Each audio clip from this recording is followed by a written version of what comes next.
Bill Gates ने की भारत के टीकाकरण अभियान की सराहना। कहा, भारत ने 100 करोड़ टीकाकरण लक्ष्य प्राप्ति के लिए अपनी मूल ताकतों का किया इस्तेमाल। पीएम मोदी के विजन की अगुवाई में मजबूत राजनीतिक इच्छा शक्ति की भी की सराहना।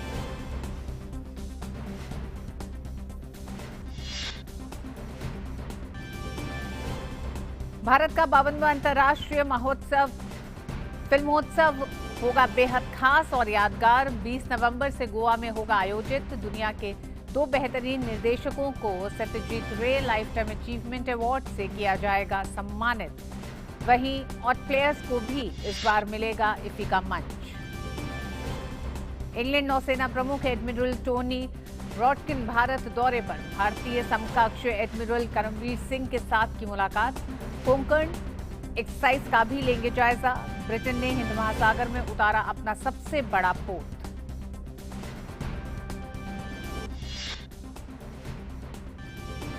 मुंबई के करी रोड में 60 मंजिला इमारत की 9वीं मंजिल पर लगी आग। दमकल की गाड़ियां आग को काबू करने में जुटी। अभी तक किसी के हताहत होने और आग लगने के कारणों की सूचना नहीं।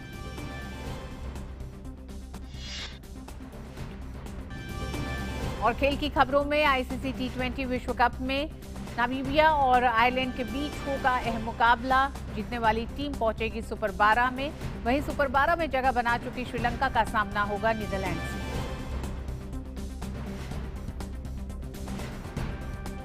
और सबसे पहले नजर डालते हैं बड़ी खबरों पर।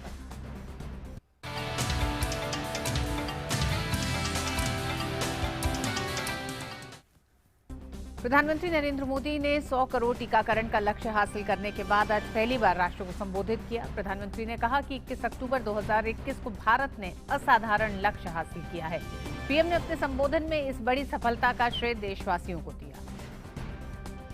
हमारे देश ने एक तरफ कर्तव्य का पालन किया तो दूसरी तरफ उसे बड़ी सफलता भी मिली। कल 21 अक्टूबर को भारत ने 1 बिलियन 100 करोड़ वैक्सीन डोज का कठिन लेकिन असाधारण लक्ष्य प्राप्त किया है। इस उपलब्धि के पीछे 130 करोड़ देशवासियों की कर्तव्य शक्ति लगी है। इसलिए ये सफलता भारत की सफलता है, हर देशवासी की सफलता है। मैं इसके लिए सभी देशवासियों को हृदय से बधाई देता हूं। प्रधानमंत्री ने कहा कि 100 करोड़ केवल आंकड़ा नहीं है, बल्कि देश के सामर्थ्य का प्रतिबिंब है और इतिहास के नए अध्याय की रचना है। 100 करोड़ वैक्सीन डोज ये केवल एक आंकड़ा नहीं है, ये देश के सामर्थ्य का प्रतिबिंब है, इतिहास के नए अध्याय की रचना है। ये उस नए भारत की तस्वीर है जो कठिन लक्ष्य निर्धारित कर उन्हें हासिल करना जानता है। उन्होंने कहा कि जब 100 साल की सबसे बड़ी महामारी आई तो भारत पर सवाल उठने लगे। तमाम सवाल थे, लेकिन आज ये 100 करोड़ वैक्सीन डोज हर सवाल का जवाब दे रही है। जब 100 साल की सबसे बड़ी महामारी आई तो भारत पर सवाल उठने लगे। क्या भारत इस वैश्विक महामारी से लड़ पाएगा? भारत दूसरे देशों से इतनी वैक्सीन खरीदने का पैसा कहां से लाएगा? भारत को वैक्सीन कब मिलेगी? भारत के लोगों को वैक्सीन मिलेगी भी या नहीं? क्या भारत इतने लोगों को टीका लगा पाएगा कि महामारी को फैलने से रोक सके? भांति भांति के सवाल थे, लेकिन आज ये 100 करोड़ वैक्सीन डोज हर सवाल का जवाब दे रहा है। प्रधानमंत्री ने त्योहारी मौसम में देशवासियों को कोरोना सुरक्षा को लेकर सावधान रहने की अपील की।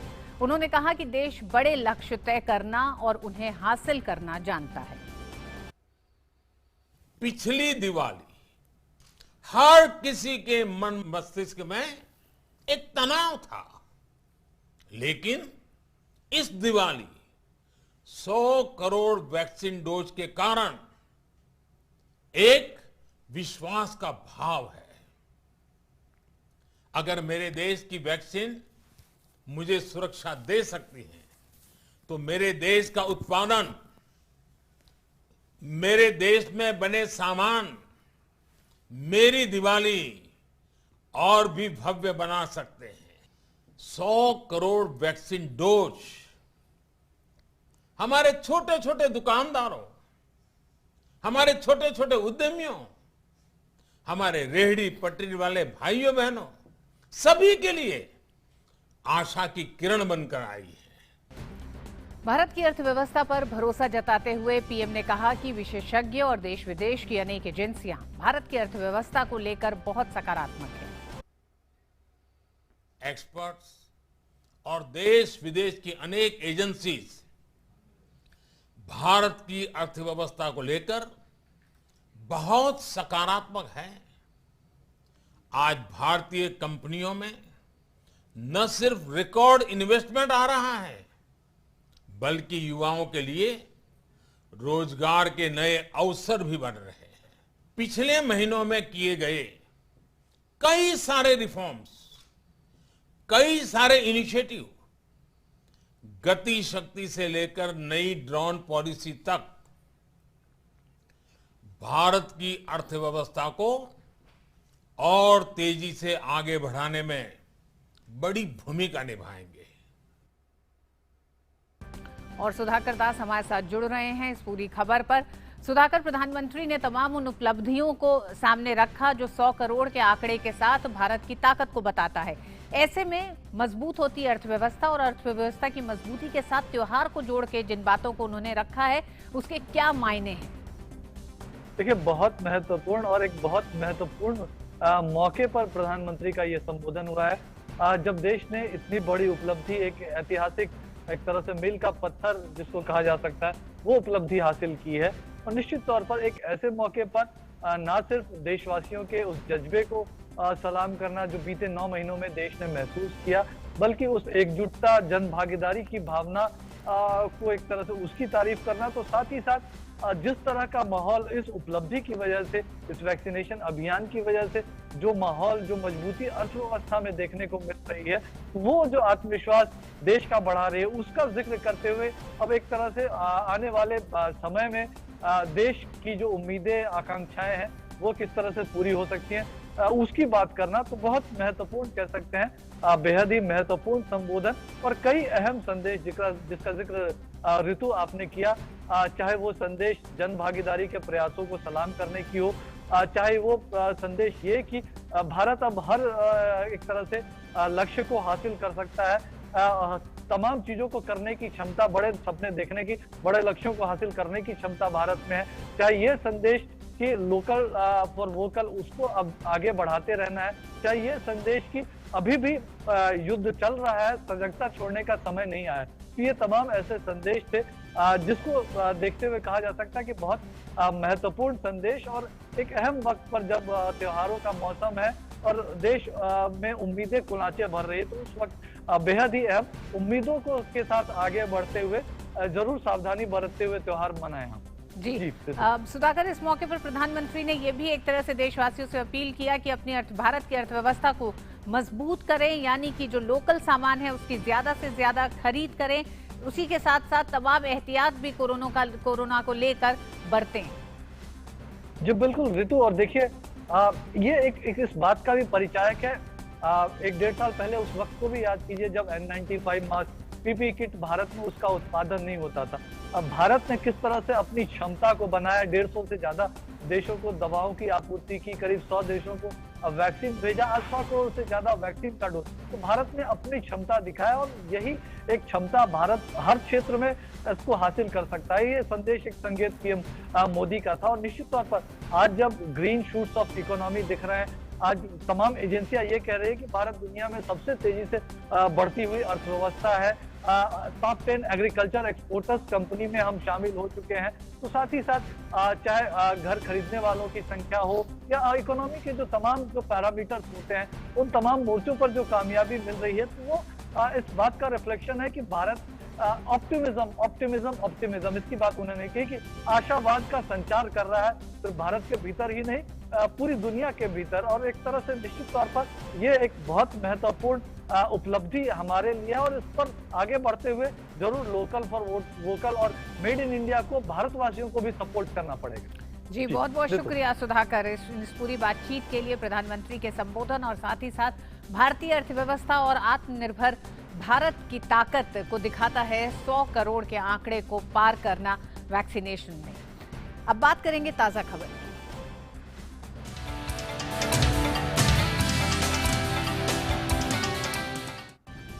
और ड्रग्स से जुड़े मामले में बॉलीवुड अभिनेत्री अनन्या पांडे आज नारकोटिक्स कंट्रोल ब्यूरो के समक्ष पेश हो सकती हैं। क्रूज शिप ड्रग मामले में जांच कर रही एनसीबी को अनन्या पांडे का नाम व्हाट्सएप चैट की जांच के दौरान मिला था, जिसके बाद गुरुवार को बांद्रा स्थित उनके आवास पर एजेंसी ने छापेमारी भी की थी।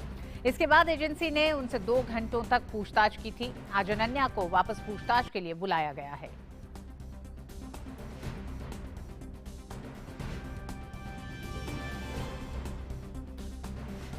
और योगेश शीतल हमारे साथ जुड़ रहे हैं मुंबई से इस पूरे मामले पर और जानकारी के साथ। अनन्या पांडे से कल कई घंटे की पूछताछ की गई है और अनन्या पांडे के साथ उनके पिता चंकी पांडे भी पहुंचे थे एनसीबी के दफ्तर में कल पूछताछ के लिए। आज एक बार फिर एनसीबी ने इस पूछताछ के लिए अनन्या पांडे को बुलाया है।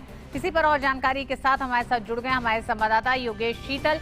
योगेश, आज जो पूछताछ होनी है, क्या उसके लिए अनन्या पांडे पहुंचे हैं? और कल की जो पूछताछ थी, क्योंकि कल खबरें ये भी आ रही थी कि कुछ और नए बड़े नाम बॉलीवुड से सामने आ सकते हैं इस पूरे मामले में।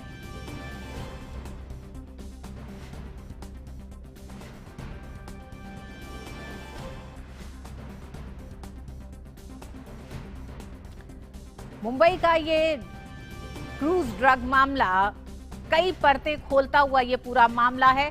लगातार सनसनीखेज खुलासे के तौर पर देखा जा सकता है इस पूरे मामले को।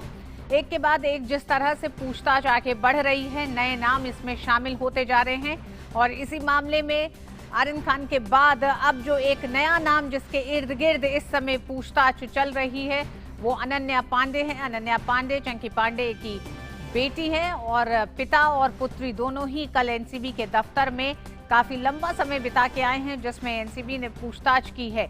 इसी के साथ साथ कई इसके राजनीतिक पहलू भी सामने आ रहे हैं। राजनीतिक पार्टियां अब इस पूरी जांच को लेकर कई तरह के सवाल खड़े कर रही हैं। एनसीबी के अधिकारी वानखेड़े को लेकर जिस तरह से, माफ करिएगा, एनसीबी के अधिकारी वानखेड़े को लेकर जिस तरह से एनसीपी के नेता ने बदजुबानी की है, उस पर भी एक हंगामा है।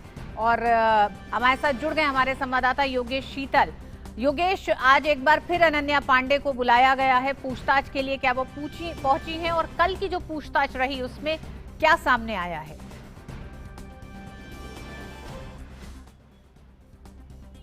पहला सवाल कि वो पहुंची हैं, जवाब है नहीं, क्योंकि कल भी जब अनन्या पांडे को बुलाया गया था, करीब 11 बजे का टाइम दिया गया था। हालांकि वो काफ़ी देर से आई थी। माना ही जा रहा है कि आज भी हो सकता है वो देर से आए। अभी तक तो वो नहीं आई हैं। बांद्रा स्थित आवास से उनको चलना है, लेकिन वहाँ से वो अभी नहीं चली हैं। तो यकीन मानिए कि मुझे लगता है सेकेंड हाफ में काफ़ी 3 या 4 बजे तक कल भी वो आई थी। उसके बाद 2 घंटे ही पूछताछ चली थी, क्योंकि कुछ कानूनी तकनीकियाँ ऐसी होती हैं कि आप कुछ पूछताछ देर शाम के बाद नहीं कर सकते। तो एक वो हो सकता है कि वो एक टेक्निकल ग्राउंड हो जिसके तहत अनन्या चाह रही हो कि वो देर से आए। दूसरी चीज़ ये है कि अनन्या पांडे से पूछताछ के 2 बहुत बड़े मतलब हैं। पहला ये मतलब है कि आर्यन की बेल की सुनवाई जो है वो मंगलवार को होनी है बॉम्बे उच्च न्यायालय में, क्योंकि मजिस्ट्रेट कोर्ट और सेशंस कोर्ट से बेल को खारिज किया जा चुका है। अब आर्यन से जुड़े हुए सवाल अगर अनन्या से पूछा जाता है और अगर बॉम्बे हाईकोर्ट में आर्गूमेंट के दौरान, चाहे वो बचाव पक्ष हो या फिर प्रोसिक्यूशन अभियोजन पक्ष हो, अगर उनको और सबूत की जरूरत होती है तो अनन्या अनन्या पांडे का जो स्टेटमेंट जो रिकॉर्ड होगा वो एक ग्राउंड बन सकता है एनसीबी के लिए। ये एक पहला महत्वपूर्ण पॉइंट है। दूसरा ये है कि चूंकि अनन्या का नाम व्हाट्सएप चैट पे आया है और अगर आप सेशंस कोर्ट जो एनडीपीएस कोर्ट का डेजिग्नेटेड कोर्ट है उसका अगर आप जजमेंट पढ़ेंगे तो उसमें ये एक साफ तौर पर लिखा गया है कि जो व्हाट्सएप चैट हुआ है वो एक काफी निर्णायक भूमिका अदा किया है पूरी जजमेंट में। अनन्या का नाम भी चूंकि व्हाट्सएप चैट से आया है तो इससे भी, इस संभावना से भी इनकार नहीं किया जा सकता कि अनन्या पांडे के खिलाफ अगर एजेंसी को कुछ पुख्ता मिल जाता है तो गिरफ्तारी भी अनन्या पांडे की संभव है। क्योंकि अगर आप आर्यन खान की गिरफ्तारी को देखेंगे तो अरबाज मर्चेंट के पास जो सामग्री मिली है उसके आधार पे भी आर्यन की गिरफ्तारी को जायज ठहराया गया था कोर्ट के द्वारा, क्योंकि कोर्ट ने कहा कि वो उनकी जानकारी में था, कंसस पोजीशन जो बोलते हैं कि उनकी जानकारी में था कि ये उसके पास है और सेवन के लिए था, ये भी उसकी जानकारी में था। अगर एनडीपीएस कोर्ट के अगर आप प्रोविजंस को जाएंगे तो हार्बरिंग है, फाइनेंसिंग है, कई सारे प्रोविजंस जो हैं उसमें ये भी अपराध है कि अगर आपको मालूम है कि किसी के पास है और आप उसका बचाव कर रहे हैं और आपको मालूम है कि वो आपके भी कंजम्पशन के लिए हो सकता है तो वो उसके तहत वो भी अपराध है और वो भी नॉन बेलेबल होता है। तो इन सब अगर आप बारीकियों को देखेंगे तो अनन्या पांडे से आज की पूछताछ काफी महत्वपूर्ण है, क्योंकि ये दोनों तरफ अपना रोल प्ले करेगी। पहला तो आर्यन के बेल में इनका स्टेटमेंट काफी वैल्यू रखेगा। दूसरा, अगर अनन्या पांडे भी इसमें शामिल रही हैं, अगर वो पूछताछ के दौरान अगर कुछ चीजें एजेंसी को ऐसा लगती है तो उनकी भी गिरफ्तारी संभव है। जी योगेश, कल की पूछताछ के बाद इस तरह की जो खबरें आ रही थी कि बॉलीवुड के कुछ बड़े नाम और सामने आ सकते हैं, क्या उस तरफ किसी तरह का कोई संकेत, किसी तरह की कोई कार्रवाई एनसीबी की अभी?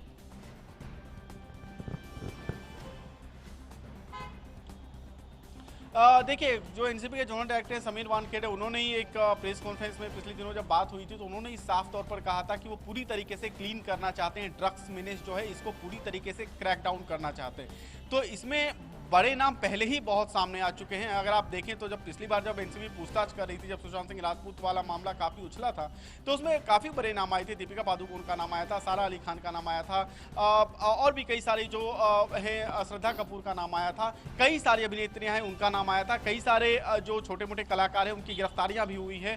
फ्रेश गिरफ्तारी हम आर्यन खान का जान रहे हैं, उनकी गिरफ्तारी हुई है।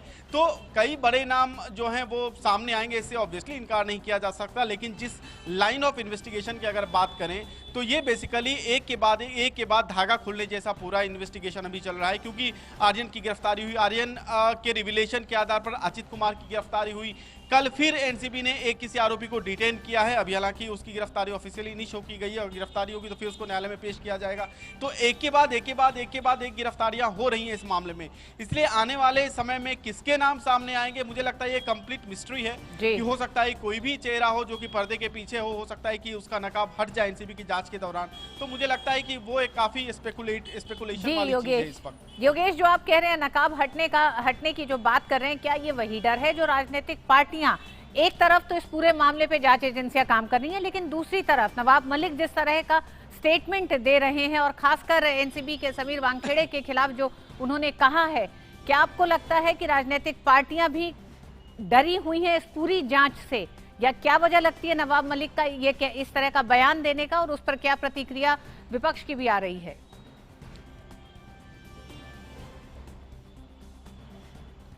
देखिए, राजनीति का पूरा अपना समीकरण होता है, वो अपनी माइलेज के हिसाब से उनका स्टेटमेंट आता है। मुझे नहीं लगता कि जब कोई कानूनी चीज़ें चलती हो तो उसमें राजनीति को बहुत ज़्यादा जो है वो तवज्जो देना चाहिए। हालांकि चूंकि नवाब मलिक कैबिनेट मिनिस्टर है महाराष्ट्र में, तो ऑब्वियसली एक बोलते हैं अथॉरिटी कम्स विद रिस्पॉन्सिबिलिटी।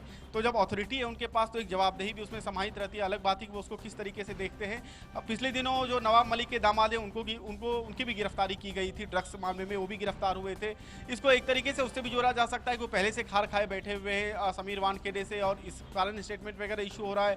बाकी जो अगर आप अन्य नेताओं की बात करेंगे तो और बहुत बड़े स्टेटमेंट नहीं आए हैं। अलग बात है कि क्योंकि मुंबई पुलिस जो है वो स्टेट का विषय होता है और ये एजेंसी जो है वो केंद्र की है, तो कहीं ना कहीं आप देखेंगे कि जो महाराष्ट्र पुलिस है, अगर किसी राज्य में कोई केंद्रीय एजेंसी कोई छापेमारी करती है या गिरफ्तारी करती है या कोई एक्शन लेती है तो वहां की पुलिस पर ऑटोमेटिक जो है वो प्रेशर माउंट होता है, क्योंकि उनको लगता है कि हमारे जुरिस्डिक्शन में केंद्रीय एजेंसी काम कर रही है। इसका मतलब एक संदेश ये जाता है कि पुलिस काफी सक्रियता से अपना काम नहीं कर सकती है। महाराष्ट्र में पुलिस को लेकर छवि पहले ही काफी ज्यादा धूमिल हो चुकी है। जो पूर्व पुलिस कमिश्नर थे उनका कुछ पता नहीं है, बयान पे बयान आ रहे हैं। कल बॉम्बे हाईकोर्ट में भी उसकी सुनवाई थी जिसमें महाराष्ट्र सरकार ने न्यायालय को बोला कि परमवीर सिंह का कुछ पता नहीं चल रहा है। अनिल देशमुख का कुछ पता नहीं चल रहा है। तो महाराष्ट्र की स्थिति अब बड़ी विचित्र है इसमें, और ऐसी स्थिति में अगर पॉलिटिकल स्टेटमेंट आता भी है तो ऑटोमेटिक है कि वो उनके अगेंस्ट में ही जाता है, क्योंकि अगर उनकी कुछ इस तरीके से उपलब्धियां होती, अगर वो चाहे वो किसी कोई बहुत बड़ा अगर कानूनी कार्रवाई किए होते या किसी बहुत स्कैम को अनर्थ करते या किसी कोई भी बड़ा एक्शन अगर पुलिस की तरफ से लेता तो एक छवि बनती महाराष्ट्र की। लेकिन फिलहाल महाराष्ट्र छवि के संकट से पहले ही गुजर रहा है और इसका दारोमदार यहाँ की राजनीति है। तो इसलिए अगर कोई पॉलिटिकल गैलरी से अगर इस तरीके के स्टेटमेंट आते हैं तो एक्सपेक्टेड ही है, अभी जैसा माहौल में महाराष्ट्र की राजनीति अभी जिस दौर से गुजर रही है उस दौर में। बहुत बहुत शुक्रिया योगेश, राजनीतिक एक तरह से विश्लेषण भी करने का, साथ ही साथ एनसीबी की जो कार्रवाई है उसको भी विस्तार से बताने के लिए शुक्रिया। और मुंबई के करी रोड स्थित अविग्र पार्क अपार्टमेंट के लेवल 3 में आग लग गई। आग 19वीं मंजिल पर लगी है। दुर्घटना में एक की मौत की खबर आ रही है। आग लगने के कारणों का अभी पता नहीं चल पाया है।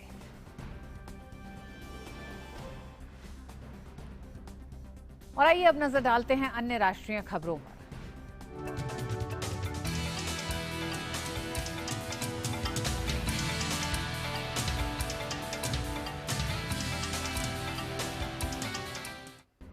उत्तराखंड में रविवार और सोमवार को आए प्रलयकारी आपदा से राज्य के कई जिले प्रभावित हुए हैं। प्रदेश में अब युद्ध स्तर पर राहत का काम जारी है। सेना, एनडीआरएफ, आईटीबीपी, एसडीआरएफ, पुलिस तथा दमकल आपदा राहत कार्यों में लगी है। साथ ही राज्य सरकार ने प्रभावित क्षेत्रों में मेडिकल टीम को भी रवाना किया है, जिससे कि बीमारियों को फैलने से रोका जा सके। साथ ही आपदा के पहले दिन से ही प्रधानमंत्री नरेंद्र मोदी ने विशेष तौर पर उत्तराखंड की स्थिति पर नजर बनाए हुए हैं। आपदा की स्थिति का जायजा लेने के लिए स्वयं गृह मंत्री ने गुरुवार हवाई सर्वेक्षण किया। मुख्यमंत्री पुष्कर सिंह धामी ने चमोली जिले के डूंगरी गांव पहुंचकर आपदा में लापता लोगों के परिजनों से मुलाकात की। मुख्यमंत्री ने राज्य सरकार की ओर से हर संभव सहायता के प्रति आश्वस्त किया है। इस दौरान उन्होंने अतिवृष्टि के कारण भूस्खलन में लापता 2 लोगों के परिजनों से भेंट करते हुए परिवार को सांत्वना दी। मुख्यमंत्री ने कहा कि सरकार प्रभावित परिवारों की हर संभव मदद करेगी। उन्होंने डूंगरी गांव में आपदा से हुए नुकसान का जायजा भी लिया और अधिकारियों को राहत व बचाव कार्य में तेजी लाने का निर्देश दिया। इसके साथ ही भरोसा दिया कि किसी भी संसाधन की कमी नहीं होने दी जाएगी।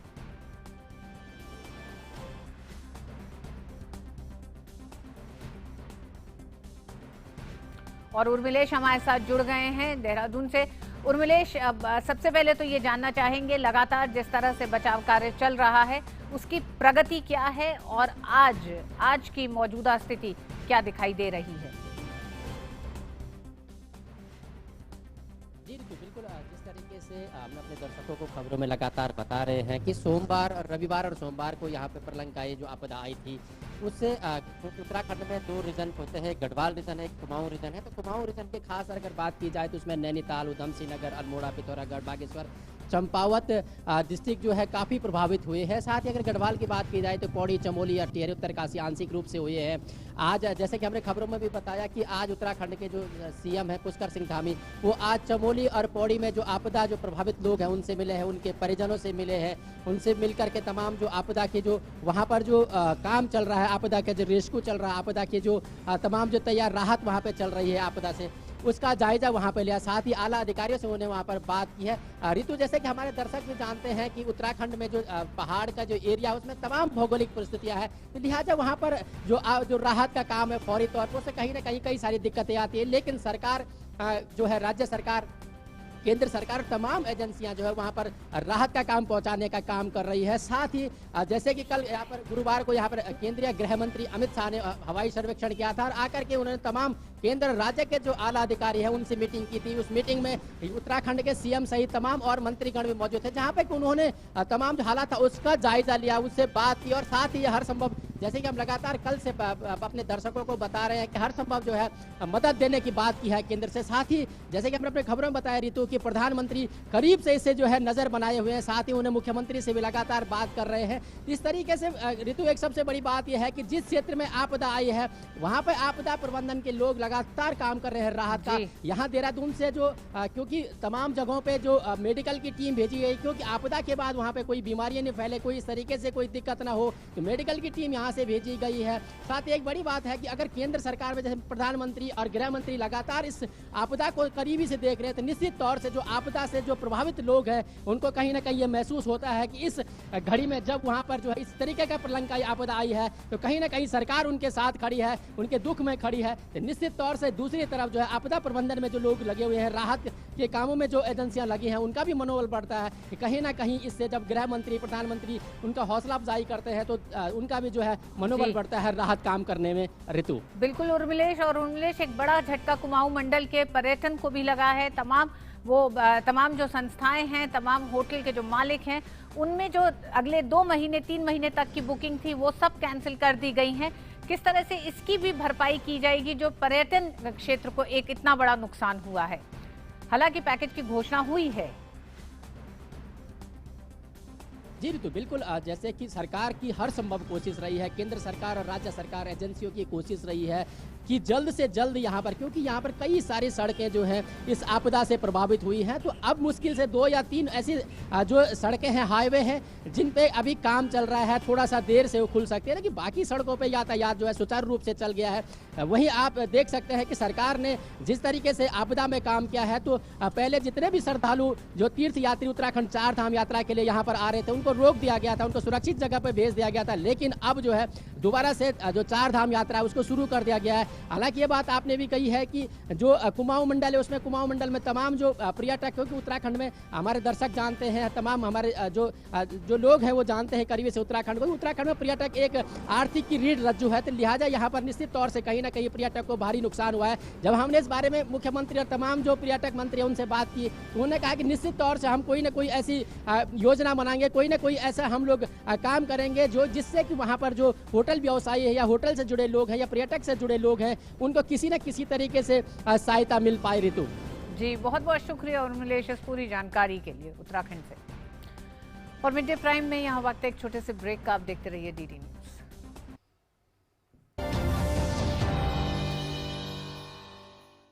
पढ़ता है, खेलता है, झूलता उछलता है, दौड़ता कभी कभी दौड़ कराता है, आगे आगे बढ़ता है इंडिया, अमूल दूध पीता है इंडिया। गरीब को सस्ती दवाई मिले, गरीब को दवाई के बिना मरने की नौबत ना आए, इसलिए पूरे देश में जन औषधि भंडारों का अभियान चलाया है। भारतीय जन औषधि परियोजना के अंतर्गत अब तक देश भर में हजारों जन औषधि केंद्र खोले जा चुके हैं, जहां पर उच्च गुणवत्ता वाली जेनेरिक दवाइयां बाजार मूल्य से 90% तक की कम कीमत पर उपलब्ध हैं। जन औषधि का निशान है उच्च गुणवत्ता की पहचान, इसे देखकर ही दवाई खरीदें। अधिक जानकारी के लिए हमारे मोबाइल ऐप जन औषधि सुगम को डाउनलोड करें या हमारे टोल फ्री नंबर 1800-180-8080 पर कॉल करें। स्वास्थ्य और परिवार कल्याण मंत्रालय के मुताबिक देश भर में पिछले 24 घंटों में 15,786 मामले कोरोना के दर्ज किए गए हैं। वहीं पिछले 24 घंटे में 18,641 मरीज उपचार करवाकर स्वस्थ हो चुके हैं, जिसके बाद देश में रिकवरी रेट बढ़कर 98.16% हो गया है। सक्रिय मामलों की कुल संख्या 1,75,745 हो गई है। वहीं साप्ताहिक पॉजिटिविटी रेट वर्तमान में 1.31% दर्ज किया गया। दैनिक पॉजिटिविटी रेट 1.19% हो गया है। देश में कोरोना के खिलाफ टीकाकरण अभियान तेज गति से जारी है। देश में अब तक 100,59,00,000 से अधिक टीकों की खुराकें दी जा चुकी हैं। स्वास्थ्य मंत्रालय के अनुसार बीते 24 घंटों में 61,27,000 से अधिक टीके लगाए गए। कोरोना महामारी के दौरान इसके खिलाफ लड़ाई में कोरोना योद्धाओं के समर्पण को भुलाया नहीं जा सकता है। कोरोना योद्धाओं ने कैसे संकट की घड़ी में अपने को और लोगों को प्रेरित किया, आइए देखते हैं ये खास रिपोर्ट। लक्षावधि कोरोना वॉरियर्स, चाहे डॉक्टर हो, नर्सिस हो, सफाई कर्मी हो, एम्बुलेंस चलाने वाले लोग हो, किस किस के नाम गिनाऊंगा। प्रधानमंत्री श्री नरेंद्र मोदी जी के कुशल नेतृत्व में भारत सरकार द्वारा किए गए निरंतर प्रयासों के द्वारा आज भारत कोरोना के खिलाफ लड़ाई को निर्णायक रूप देने की दिशा में कदम बढ़ा चुका है। देश की बुनियादी जरूरतों को ध्यान में रखकर भारत सरकार ने हर कदम पर देश के नागरिकों की हर संभव मदद की सफल कोशिश की है। इस लड़ाई में हमारे कोरोना योद्धाओं के समर्पण को कभी भुलाया नहीं जा सकता। आइए मिले ऐसे ही कुछ योद्धाओं से जिन्होंने कोरोना से निपटने के लिए मोदी सरकार के कार्यों को और गति देने के लिए अपने स्तर पर की पहल।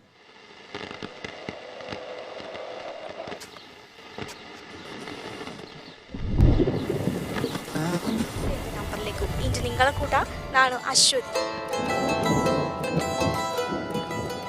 നിങ്ങളൊപ്പറ തത്സമയ ഫോണിൻ പരിപാടിയിലൂടെ ನಾನು അശ്വതി മുരളി ആഞ്ചു ആരഞ്ചു നോക്കാം.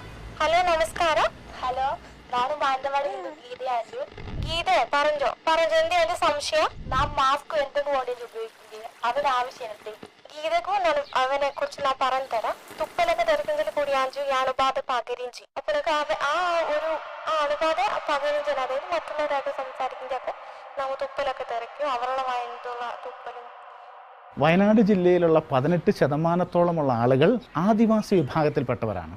അതിൽ തന്നെ ഏറ്റവും കൂടുതൽ ആളുകൾ പണിയ വിഭാഗത്തിലാണ്. ഈ പണിയ വിഭാഗത്തിൽപ്പെട്ടവരുടെ പ്രത്യേകത അവർ സമൂഹത്തിൻ്റെ ഏറ്റവും താഴെ തട്ടിൽ ജീവിക്കുന്ന ആളുകളാണ്. അശ്വതി ഗവൺമെൻറ്റുമായും അവരുടെ സമൂഹമായും ഇടപെട്ട് ഒരു ലിങ്കായി ഒരു ബ്രിഡ്ജായി പണിയ വിഭാഗത്തിൽപ്പെട്ടവർക്ക് അവരുടെ ഭാഷയിൽ അശ്വതിയിലൂടെ പ്രോഗ്രാമുകൾ കേൾക്കുമ്പോൾ ഒരു നിർബന്ധത്തിന് വഴങ്ങി ചെയ്യുന്നതിന് പകരം മനസ്സിൽ നിന്ന് വരുന്നതായി അവർക്ക് തോന്നുകയും കളക്ടർ ചോദിച്ചപ്പോൾ ആളുകൾ പറഞ്ഞത് ഇങ്ങനെയാണ്: ഞങ്ങൾ ഈ കാര്യങ്ങളെല്ലാം കൃത്യമായിട്ട് മനസ്സിലാക്കുന്നു. ഞങ്ങൾ മനസ്സിലാക്കുന്നത് ഞങ്ങളുടെ റേഡിയോ മാറ്റിലൂടെയാണ്. ഒരു 8-9 ക്ലാസ്സിൽ പഠിക്കുന്ന ഒരു കാലഘട്ടം മുതൽ തന്നെ ഞാൻ റേഡിയോ കേൾക്കുമായിരുന്നു. കൂടുതലും ടി വിനേക്കാളും എനിക്കിഷ്ടം റേഡിയോ തന്നെയായിരുന്നു. ഡോക്ടർമാർ പറയുന്ന ഇംഗ്ലീഷ് പകുതി ഇംഗ്ലീഷ് വാക്കുകളാണ്. അതൊക്കെ ഞാൻ ഗൂഗിളിൽ സെർച്ച് ചെയ്യുകയും അതിൻ്റെ അർത്ഥം കണ്ടെത്തി എനിക്ക് മനസ്സിലായതിനു ശേഷം അത് ഞാൻ പണിയ ഭാഷയിലേക്ക് മൊഴിമാറ്റം ചെയ്യുകയും ചെയ്തു. എൻ്റെ സമൂഹത്തിന് വേണ്ടിയിട്ട് ഇങ്ങനെയുള്ള നല്ല നല്ല കാര്യങ്ങൾ അവർക്ക് പറഞ്ഞു കൊടുത്ത് അവരിലേക്ക് എത്തിച്ച് മാറ്റുലിയിലൂടെ ഒരു ഭാഗമായിട്ട് എനിക്ക് നല്ല നല്ല സന്ദേശങ്ങൾ ഉൾക്കൊണ്ടുകൊണ്ട് തന്നെ അത് എനിക്ക് ഒരു പ്രാവശ്യം ഞാൻ കുത്തിവെപ്പിന് പോയി. അന്നേരം പിന്നെ എനിക്ക് ഭയങ്കര പേടിയായിരുന്നു. പിന്നെയും ഉണ്ടാവുമോ? അന്നേരം പിന്നെയും വന്നു കുത്തിവെപ്പിന്. ഞാൻ പറഞ്ഞു അതും കൂടി ചെയ്യട്ടെ എന്നൊക്കെ ഈ പേരക്കുട്ടി പറഞ്ഞു. അതും കൂടി ചെയ്യണം അമ്മേ. റേഡിയോയിൽ ഞങ്ങൾ കേട്ടുമുള്ള അറിവ് കൊണ്ട് ആദ്യമൊക്കെ ഈ കുത്തിവെപ്പ് പേടിയായിരുന്നു പോകാൻ. ഇപ്പോൾ ആ പേടിയൊക്കെ മാറി ഞങ്ങൾ ഒരു വാക്സിനേഷൻ എടുത്തു. റേഡിയോ മാറ്റിലെ സ്റ്റാഫ് അംഗങ്ങൾക്ക് വാക്സിനേഷൻ കൊടുക്കുന്നതിൻ്റെ ഭാഗമായി ആദ്യമേ തന്നെ അശ്വതിയും വാക്സിനേഷൻ സ്വീകരിക്കുന്നു. അശ്വതി വാക്സിനേഷൻ സ്വീകരിച്ചു കഴിഞ്ഞപ്പോൾ അവരിൽ ഒരാൾ തന്നെ വാക്സിനേഷൻ സ്വീകരിക്കണം വളരെ സന്തോഷത്തോടെ തിരിച്ചു വരികയും ചെയ്തു. വാക്സിൻ ഞാൻ ആദ്യം എടുത്തിട്ട് വേണം ഇതിന് വിഭാഗത്തിന് വേണ്ടിയിട്ട് കാണിച്ചു കൊടുക്കാം. എല്ലാ കാര്യങ്ങളും അമ്മമ്മേനോട് പറഞ്ഞു കൊടുത്തു. വാക്സിൻ എടുക്കുന്നതുകൊണ്ട് കുഴപ്പമൊന്നുമില്ലാണ്. ഈ പഠിക്കുന്ന കുട്ടികളെയല്ലേ നമുക്ക് പഠിക്കാത്ത നമുക്ക് ഓരോന്ന് പറഞ്ഞു തരും. അതുകൊണ്ട് അവൾ പറയുന്നതൊക്കെ ഞാൻ സ്വീകരിക്കും. നമ്മളാൽ കഴിയുന്നത് നല്ല കാര്യങ്ങളാണ് ചെയ്ത് മറ്റുള്ളവരും കൂടി അത് ആ ഒരു കാര്യം ചെയ്യാൻ വേണ്ടി പ്രചോദിപ്പിക്കുക എന്നുള്ളതാണ് എനിക്ക് ഈ ലോകത്തോട് പിന്നെ പറയാനുള്ള ഏറ്റവും വലിയ നല്ലൊരു സന്ദേശം എന്ന് പറയുന്നത്. सरकार के प्रयासों को अश्वथी जैसे कर्मवीरों का सहयोग मिलना ही इन प्रयासों की सफलता का प्रमाण है। हम इन सबके आभारी हैं। आपकी सेवा, आपका श्रम सर्वे भवन्तु सुखिनः के हमारे संकल्प को अवश्य सिद्ध करेगा। हमारा देश कोरोना से भी जीतेगा और विकास के नए आयाम भी हासिल करेगा।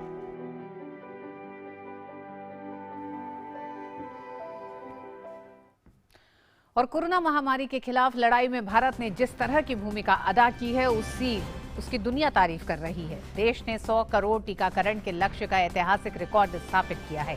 देश की इस उपलब्धि पर सबको नाज है। इस बीच माइक्रोसॉफ्ट के सह संस्थापक बिल गेट्स ने भारत की इस ऐतिहासिक उपलब्धि पर खुशी जाहिर की है। उन्होंने ट्वीट कर कहा कि भारत ने वैक्सीन की 100 करोड़ खुराकें दी हैं, जो देश के नवाचार, बड़े पैमाने पर निर्माण करने की क्षमता और कोविन द्वारा समर्थित लाखों स्वास्थ्य कर्मचारियों के प्रयासों का प्रमाण है। अन्य खबरों में 3 दिवसीय बिहार दौरे पर गए राष्ट्रपति रामनाथ कोविंद ने पटना सिटी स्थित हरमंदिर साहिब गुरुद्वारा पहुंचे। यहां उन्होंने मत्था टेका।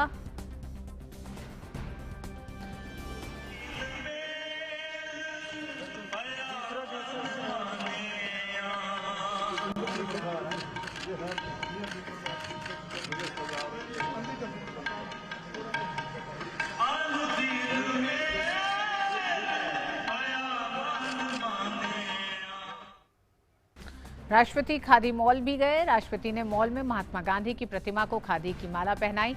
इसके बाद उन्होंने चरखा चलाया।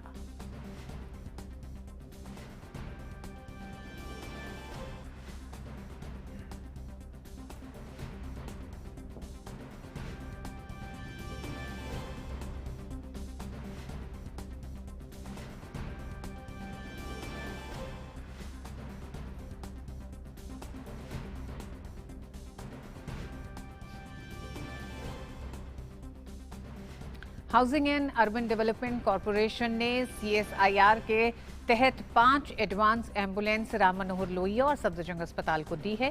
3 एम्बुलेंस राम मनोहर लोहिया अस्पताल को और 2 एम्बुलेंस सफदरजंग अस्पताल को दी गई हैं। केंद्रीय शहरी विकास मंत्री हरदीप सिंह पुरी ने हरी झंडी दिखाकर इस एम्बुलेंस को रवाना किया है।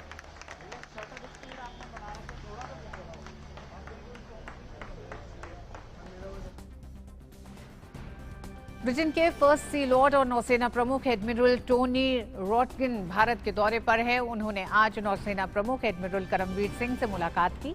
साथ ही भारत और यूके के तीनों सेनाओं के बीच पहला युद्धाभ्यास भी चल रहा है। भारतीय सेना की गोरखा रेजिमेंट और यूके की फ्यूसिलियर रेजिमेंट के बीच उत्तरांचल के चौपटिया में सैन्य अभ्यास आयोजित किया जा रहा है। वहीं 27 अक्टूबर तक अरब सागर में दोनों देशों की नौसेना अभ्यास करेगी। यूके ने carrier strike group HMS Elizabeth को F-35 लड़ाकू विमानों और नौसेना डिस्ट्रॉयर और एक पनडुब्बी के साथ अभ्यास में उतारा है। वहीं भारतीय नौसेना की तरफ से 3 स्टील्थ गाइडेड मिसाइल डिस्ट्रॉयर और 2 स्टील्थ फ्रिगेट और MiG-29 के और कामोव 31 हेलीकॉप्टर सैन्य अभ्यास में भाग ले रहे हैं। ब्रिटेन के chief of naval staff admiral Tony Radakin राष्ट्रीय युद्ध स्मारक पर जाकर उन्होंने श्रद्धांजलि अर्पित की।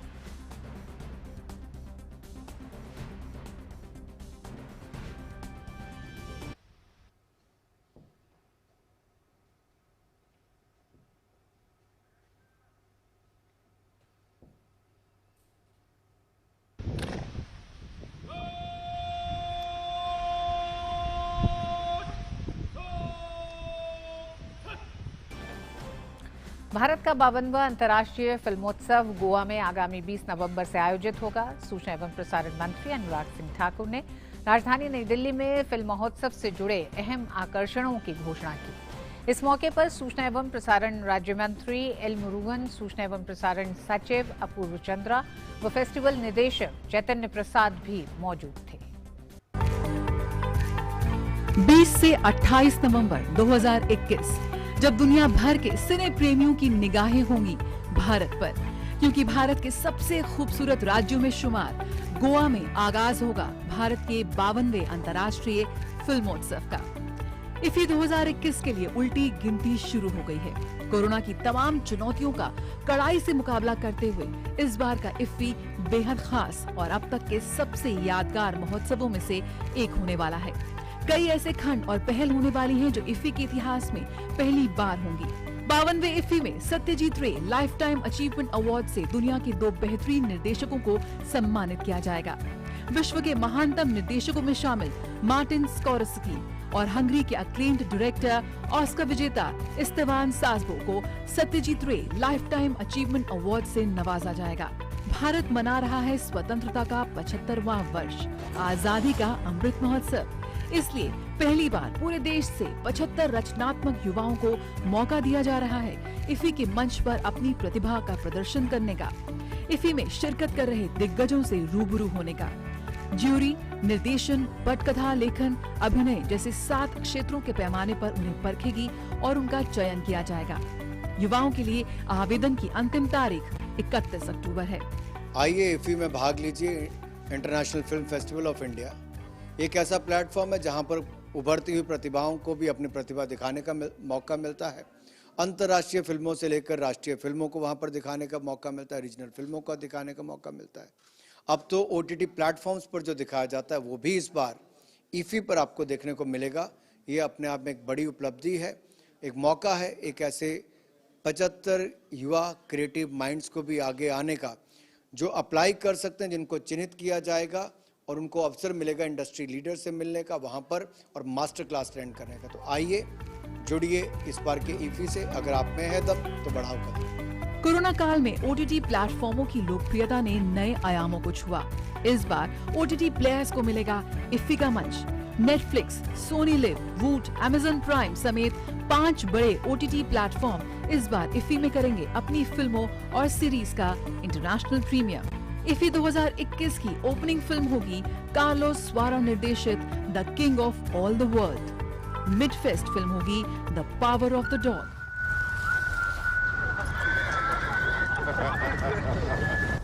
It's just a man. Only another man.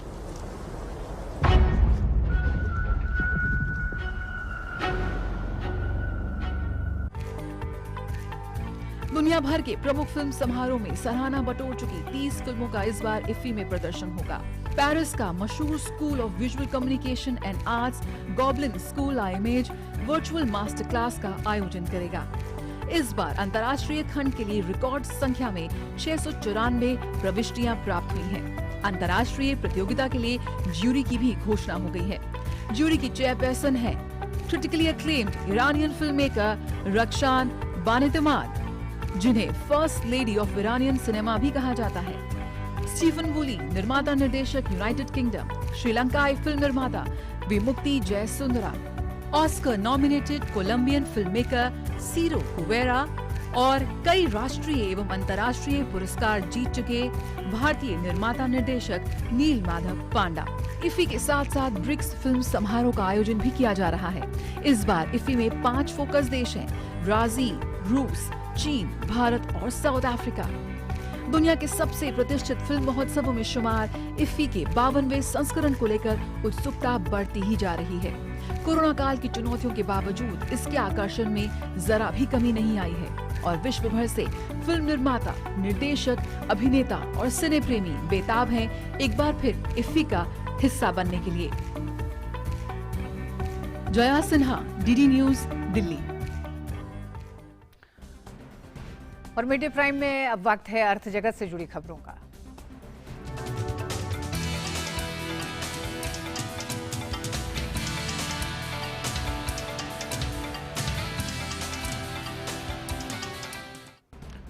और शेयर बाजार के उतार चढ़ाव और अन्य खबरों के साथ जुड़ गए हमारे साथ अजय मिश्र जी। अजय, क्या खबरें आज? शुक्र है। तो शुरुआत करते हैं शेयर बाजार से ही, क्योंकि आज तेजी के साथ खुली लेकिन बाद में वो तेजी बरकरार नहीं रख पाया बाजार। आज बीएससी का सेंसेक्स करीब 215 अंकों की तेजी के साथ 61,140 के स्तर पर खुला। वहीं एनएससी का निफ्टी 58 अंक की तेजी के साथ 18,236 पर खुला। लेकिन इस वक्त हम देखें तो बाजार में गिरावट नजर आ रही है। गिरावट सभी सेक्टर्स में नजर आ रही है। निफ्टी में अभी 120 अंकों की गिरावट थी जो थोड़ी सी संभली है। 65 अंक नीचे इस वक्त निफ्टी 50 कारोबार करता हुआ और 115 अंक नीचे सेंसेक्स कारोबार करता हुआ इस वक्त दिखाई दे रहा है। जिन स्टॉक्स में इस वक्त बिकवाली का दौर है उसमें हिंडाल्को, आईटीसी, कोल इंडिया, टाटा मोटर्स और टेक महिंद्रा शामिल हैं, जो 2 से करीब 5% तक की गिरावट के साथ कारोबार करते नजर आ रहे हैं। जहां पर थोड़ा सा फायदा नजर आ रहा है निवेशकों को, उसमें axis bank, ONGC, HDFC, Kotak Mahindra और बजाज ऑटो जैसे काउंटर शामिल हैं। अगर इंडेक्स की बात करें तो बैंकिंग इंडेक्स को छोड़ करके जितने भी दूसरे इंडेक्स हैं वो इस वक्त गिरावट के साथ कारोबार करते हुए नजर आ रहे हैं। बैंक अगर आईटी इंडेक्स देखें तो 2% नीचे, स्मॉल कैप और मिड कैप में भी गिरावट है, यानी चौतरफा मुनाफा वसूली का जो दौर है पिछले 2-3 दिनों से वो इस वक्त बाजार पर हावी होता हुआ दिखाई दे रहा है।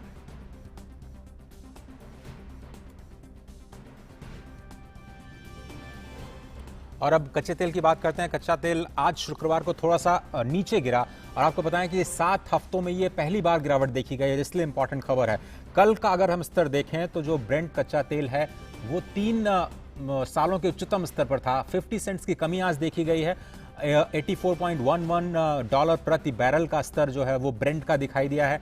कल अगर हम बात करें तो $86.10 का स्तर था, जो कि पूरे 3 सालों का उच्चतम स्तर था। अब ये कीमतें बढ़ क्यों रही हैं? एक्चुअली जब भी विंटर्स आते हैं तो जो कच्चा तेल होता है उसकी जो मांग है वो पूरे दुनिया में तेज़ हो जाती है और इसी वजह से हमने देखा कि अमेरिका से जो उभरती अर्थव्यवस्था है उसमें कच्चे तेल की मांग बढ़ने से ये जो लगातार तेज़ी है वो दिखाई दी है। साथ ही साथ जो ओपेक देश हैं वो 2020 में कोविड-19 की वजह से ग्लोबल ट्रैवल प्रतिबंधों की वजह से कच्चे तेल की सप्लाई में जो कटौती की जानी थी उस पर सहमत नहीं हुए थे क्योंकि उनको भी घाटा हो रहा था। अब कच्चे तेल की मांग बढ़ी है लेकिन समूह की प्रोडक्शन बढ़ाने की रफ्तार काफ़ी धीमी है। भारत और दूसरे तेल आयातक देशों ने ओपेक से तेल आपूर्ति को तेजी से बढ़ाने का आह्वान किया है और उन्होंने तर्क दिया है कि कच्चे तेल की ऊंची कीमतें वैश्विक अर्थव्यवस्था की रिकवरी को कमज़ोर कर सकती हैं। तो आप ये समझ सकते हैं आसान भाषा में कि जो कोविड महामारी की वजह से तेल उत्पादक देशों को जो नुकसान हुआ था क्योंकि तेल की खपत नहीं हो रही थी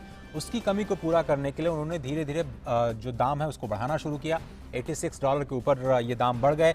हमने आपको पहले ही बताया था इस प्रोग्राम में कि कई सारे एजेंसीज मानती हैं कि $90 तक का ये जो भाव है दिसंबर के अंत तक जा सकते हैं। तो अभी भी तेज़ी थमी नहीं है लेकिन थोड़ी सी जो गिरावट है 7 हफ्तों के बाद पहली बार गिरावट नजर आई है, इसलिए हमने इस खबर को अपने बिजनेस प्राइम में जगह दी। फिलहाल आज के व्यापार प्राइम में सिर्फ इतना। वापस चलते हैं ऋतु के पास बाकी खबर। बहुत बहुत शुक्रिया अजय इन तमाम खबरों के लिए।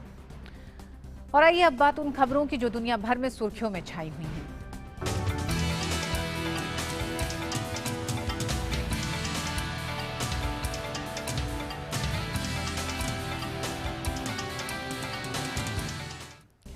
हैती में प्रदर्शनकारियों ने व्यापक ईंधन की कमी का विरोध करने के लिए गुरुवार को पोर्ट ऑ प्रिंस के सड़क मार्ग को अवरुद्ध कर दिया।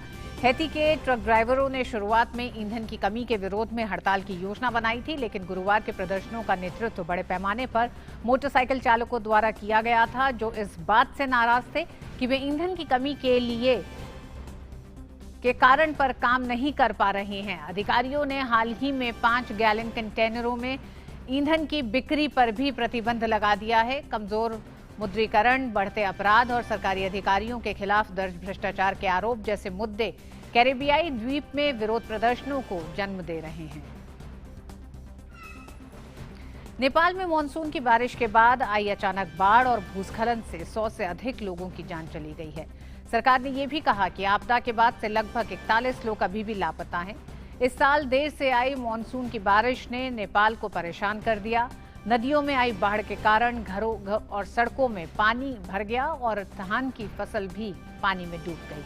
नेपाल में मानसून के दौरान बाढ़ और भूस्खलन आम है। अधिकारियों ने आने वाले दिनों में देश में भारी बारिश की चेतावनी दी है।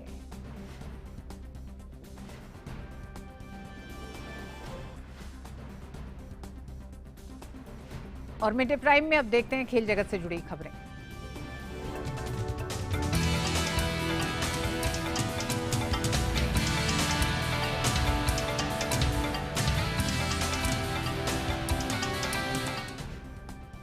और खेल की खबरों के साथ सुचित्रा हमारे साथ जुड़ गई हैं। जी सुचित्रा, आज क्या क्या खबरें हैं खास? शुक्रिया ऋतु। शुरुआत करते हैं T20 विश्व कप से जुड़ी खबरों के साथ। आईसीसी T20 विश्व कप में आज शारजाह में नामीबिया और आयरलैंड के बीच मुकाबला खेला जाएगा। ये मैच दोनों ही टीमों के लिए काफी अहम रहने वाला है और इस मुकाबले में जो भी टीम जीत दर्ज करती है उसके लिए सुपर 12 में पहुंचने का रास्ता खुल जाएगा। नामीबिया और आयरलैंड दोनों को ही श्रीलंका के हाथों हार मिली है लेकिन इन दोनों टीमों ने नीदरलैंड्स की टीम को शिकस्त दी है। ऐसे में दोनों ही टीमों की कोशिश रहेगी कि वो इस मैच में शानदार प्रदर्शन करें। वहीं आज होने वाले कन्या क्वालिफायर में श्रीलंका का सामना नीदरलैंड से होगा। श्रीलंका की टीम पहले ही सुपर 12 में अपनी जगह बना चुकी है। ऐसे में ये मुकाबला श्रीलंका की टीम को अपनी तैयारियों को परखने का एक मौका देगा। और अब बात महामुकाबले की। आईसीसी T20 विश्व कप में भारत और पाकिस्तान के बीच होने वाले मुकाबले को लेकर क्रिकेट प्रेमी काफी उत्साहित हैं। किसी भी आईसीसी इवेंट में भारत पाक मैच सबके आकर्षण का केंद्र रहता है। एक नजर डालते हैं उन खिलाड़ियों पर जिन पर इस हाई वोल्टेज मुकाबले में सबकी नजर रहेगी। बाबर आजम पाकिस्तान क्रिकेट टीम की बल्लेबाजी की रीढ़ कहे जा सकते हैं। क्रिकेट के तीनों फॉर्मेट में बाबर के लगातार अच्छे प्रदर्शन के कारण बाबर की तुलना अक्सर विराट कोहली से की जाती है। बाबर आजम इस वक्त दुनिया के बेहतरीन बल्लेबाजों में से एक हैं और भारत के विश्व स्तरीय गेंदबाजी अटैक का सामना वो कैसे करते हैं ये पाकिस्तान के लिए निर्णायक हो सकता है। विराट कोहली इस विश्व कप के बाद T20 क्रिकेट टीम की कप्तानी छोड़ने जा रहे हैं। किंग कोहली का बल्लेबाज के रूप में बड़े मुकाबलों में शानदार रिकॉर्ड है। पाकिस्तान के खिलाफ कोहली ने कई यादगार पारियां खेली हैं। भारतीय खेमा यही चाहेगा कि कोहली पाकिस्तान के खिलाफ एक बड़ी पारी खेलकर भारत का विश्व कप में अभियान शानदार अंदाज में शुरू करे। आईसीसी चैंपियंस ट्रॉफी 2017 के फाइनल में फखर जमा की पारी सबको याद है। उस मैच में फखर जमा ने भारतीय गेंदबाजी आक्रमण का बखूबी सामना करते हुए अपनी टीम को यादगार जीत दिलाई थी। किसी हाई प्रोफाइल इवेंट के फाइनल में किसी भी सलामी बल्लेबाज द्वारा खेली गई ये सबसे यादगार पारियों में से एक थी।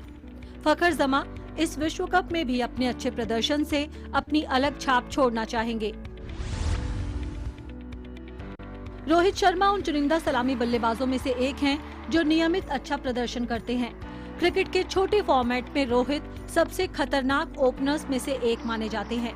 हिटमैन के नाम से मशहूर रोहित शर्मा 2019 के 50 ओवर के विश्व कप में शानदार फॉर्म में दिखे थे और उन्होंने प्रतियोगिता में रिकॉर्ड 5 शतक लगाए थे। रोहित अपने प्रदर्शन के दम पर किसी भी मैच का रुख बदल सकते हैं और भारतीय खेल प्रेमियों को एक बार फिर उनसे काफी उम्मीद है। मोहम्मद रिजवान इस साल T20 में सबसे ज्यादा रन बनाने वाले बल्लेबाज हैं। उन्होंने साल 2021 में 17 मैच में 752 रन बनाए हैं। इस दौरान उनका औसत 94 का रहा है। बाबर आजम और मोहम्मद रिजवान की जोड़ी ने इस साल 13 T20 मैच में 736 रन बनाए हैं। इस दौरान इन दोनों ने 3 बार शतकीय साझेदारी की है और 2 बार अर्धशतकीय साझेदारी की है। ये जोड़ी भारत के लिए बेहद खतरनाक साबित हो सकती है।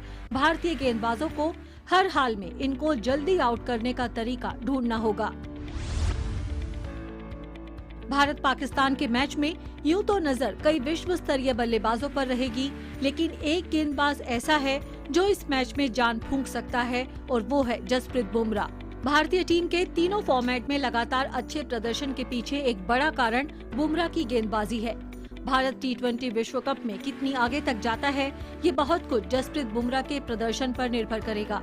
T20 क्रिकेट में युजवेंद्र चहल के बाद बुमराह भारत के दूसरे सबसे ज्यादा विकेट लेने वाले गेंदबाज हैं। बुमराह का अनुभव भारत के लिए बेहद कीमती है। 21 साल के बाएं हाथ के तेज गेंदबाज शाहीन आफरीदी पाकिस्तान के लिए पिछले कुछ समय से लगातार अच्छा प्रदर्शन कर रहे हैं। आफरीदी 6 फुट 6 इंच लंबे हैं और दुबई की सतह पर उनका कद उनकी गेंदों को और खतरनाक बना देगा। 2018 में पाकिस्तान के लिए खेलते हुए वे सुर्खियों में आए। पाकिस्तान के लिए उन्होंने 30 T20 मैच में 27.40 की औसत से 32 विकेट लिए हैं। उनकी सर्वश्रेष्ठ गेंदबाजी 20 रन देकर 3 विकेट है। इस वक्त वे पाकिस्तान के दूसरे सबसे ज्यादा विकेट लेने वाले गेंदबाज हैं। Sports desk, DD news. भारतीय badminton star PV Sindhu Denmark Open में आज अपना क्वार्टर फाइनल मुकाबला खेलेंगी। महिला एकल वर्ग में चौथी वरीयता प्राप्त सिंधु का सामना क्वार्टर फाइनल में दक्षिण कोरिया की 5वीं वरीयता प्राप्त खिलाड़ी एन सेयंग से होगा। सिंधु ने थाईलैंड की बुसानन को कड़े संघर्ष में हराकर अंतिम 8 में प्रवेश किया था। तो इस वक्त की खेल की प्रमुख खबरें। वापस चलते हैं ऋतु के पास। बहुत बहुत शुक्रिया सुचित्रा इन तमाम खबरों के लिए। और आइए अब बारी हमारे अगले सेगमेंट लाइव प्राइम की।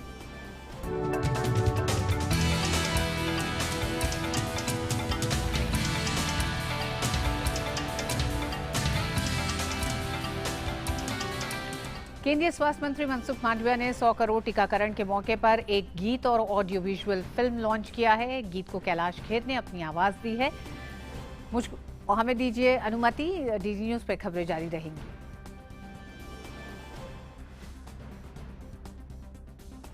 हम देशवासियों ने, हमारे वैज्ञानिकों ने, हमारे उद्यमियों की ताकत का ही ये परिणाम है कि भारत को वैक्सीन के लिए किसी और देश पर हमें निर्भर नहीं होना। ना हम रुके कहीं, ना हम डिगे कहीं,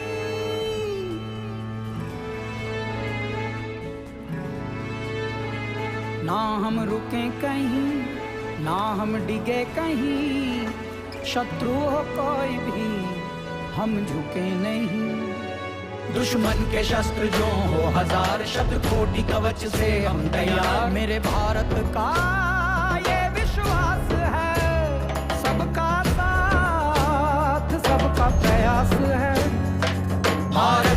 टीकाकरण लिख रहा एक नया इतिहास है। शतकोटि गर्व एहसास है, ये एक नया इतिहास है, इतिहास है।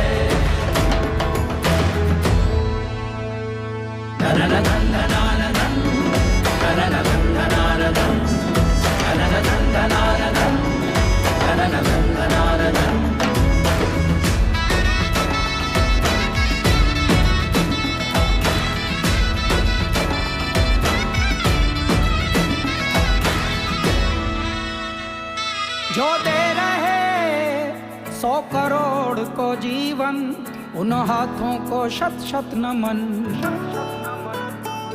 इस युद्ध में जो लड़ रहा वो हर सिपाही खास है। शतकोटि गर्व एहसास है, ये एक नया इतिहास है, इतिहास है।